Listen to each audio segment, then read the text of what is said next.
ज्यादा खुश होने पर और ज्यादा दुखी होने पर निर्णय नहीं लेना चाहिए, क्योंकि यह दोनों परिस्थितियां आपको सही निर्णय नहीं लेने देती हैं।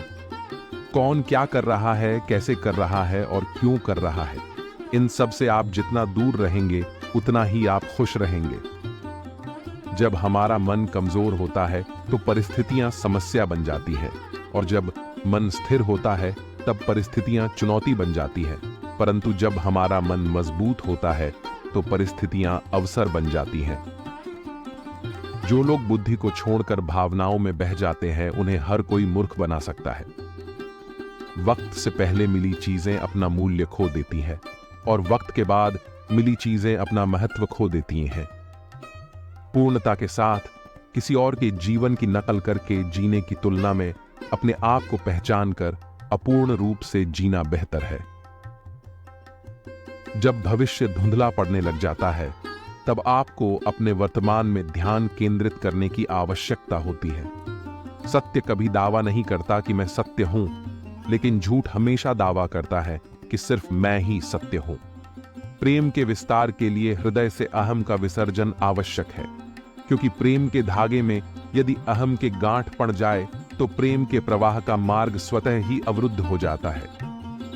जब सत्य की असत्य से लड़ाई होगी तो सत्य अकेला खड़ा होगा और असत्य की फौज लंबी होगी, क्योंकि असत्य के पीछे मूर्खों का झुंड भी होगा। जिसे कह दिया जाए वो शब्द होते हैं, जिसकी अभिव्यक्ति ना हो पाए वो अनुभूति होती है, और जिसे चाहकर भी धैर्य रखकर ना कहा जाए वो होती है मर्यादा। संसार में कोई भी मनुष्य सर्वगुण संपन्न नहीं होता, इसलिए कुछ कमियों को नजरअंदाज करके रिश्ते बनाए रखिए। जब परिवार के सदस्य अप्रिय लगने लगे और पराये अपने लगने लगे तो समझ लीजिए विनाश का समय आरंभ हो गया है।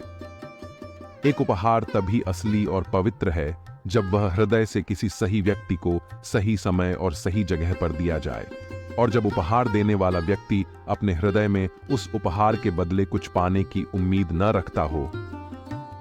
दो प्रकार के व्यक्ति इस संसार में स्वर्ग से भी ऊपर स्थित होते हैं। एक वो जो शक्तिशाली होकर भी क्षमा कर देते हैं, और दूसरे वो जो दरिद्र होकर भी कुछ दान करते हैं। सुंदरता आपकी दृष्टिकोण में होती है। किसी को कीचड़ में खिला कमल भी लुभाता है, और किसी को चांद में भी दाग नजर आते हैं। तेरे गिरने में तेरी हार नहीं, तू आदमी है, कोई अवतार नहीं। गिर के उठ, फिर चल, फिर भाग, क्योंकि जीवन संक्षिप्त है, इसका कोई सार नहीं। वीडियो पसंद आए तो लाइक करें और कमेंट में जय श्री नारायण लिखकर अपनी उपस्थिति का आभास कराएं।